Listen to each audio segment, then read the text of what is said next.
Welcome, here I've got TCL 10 Plus and I'm gonna show you how to turn on and off the camera mirror effect at this device.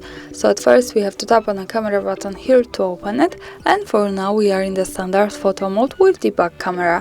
To get access to the mirror effect, let's change it to the front one. We can do it by tapping on this button here from the right. So hi again, and now let's move to the left corner to this button. When we pick this, we can open the advanced camera settings. From here let's slide a little bit down to the general settings, and here we have the mirror camera option. So by tapping on this button we can easily turn it on and turn it off as we need, like that. And that's all, thanks for watching, subscribe our channel and leave the thumbs up.